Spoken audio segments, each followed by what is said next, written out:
Infirmiers généraux, IBOD, IAD, libéraux, tous se sont mobilisés ce mardi 8 novembre pour crier leur colère. Hormis des conditions de travail qui ne cessent de se dégrader, les infirmiers dénoncent un système de santé en danger. Ce mouvement se voulait historique et il a été avec plus de 15 organisations syndicales représentées, 100 rassemblements en France et plusieurs cortèges à Paris. Là, c'est aujourd'hui 17 organisations syndicales, associations de la profession infirmière qui appellent à se mobiliser, qu'on soit infirmier en public, en libéral, en privé, en l'éducation nationale, les étudiants en soins infirmiers, tout le monde répond présent. Et donc il y a urgence à ce qu'on soit entendu. Toutes ces 17 organisations ont un fort consensus pour dire qu'aujourd'hui on est méprisé par nos tutelles, qu'on est en manque de reconnaissance, mais ce n'est pas seulement un cri d'une profession, c'est un cri d'alarme pour une meilleure prise en charge des usagers.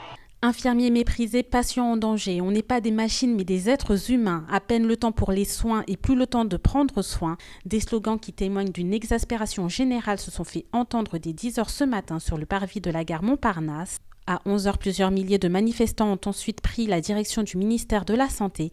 Parmi eux, de nombreux étudiants en soins infirmiers, unis derrière le hashtag Soigne et tais-toi, sont venus exprimer leurs inquiétudes quant à la qualité de leur formation. On nous dit non mais tu vas épauler une aide-soignante ou tu vas épauler une infirmière et en fait on fait son travail et on n'est pas payé pour, on enchaîne, on ne comprend pas le patient, on ne l'aide pas, on ne le soutient pas. Et non, c'est pas notre travail ça. C'est nous, notre travail c'est d'accompagner, c'est d'aider, c'est d'épauler et là on ne peut plus, c'est à la chaîne. À l'approche des élections présidentielles de 2017, la classe politique manifeste de plus en plus son soutien aux soignants.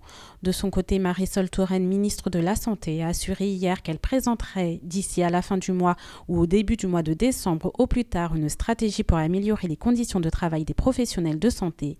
Une annonce jugée insuffisante pour l'ensemble. Lorsque Marisol Touraine annonce que pour accompagner ces 3 milliards d'économies, elle va faire un petit plan de prise en charge de la souffrance au travail où elle va consacrer 100 000 €. C'est comme nous dire, je vous impute d'un membre, mais rassurez-vous, je vais payer le pansement. Aujourd'hui, la souffrance au travail et la pénibilité des infirmières est telle que leur espérance de vie est inférieure à 7 ans par rapport au reste de la population.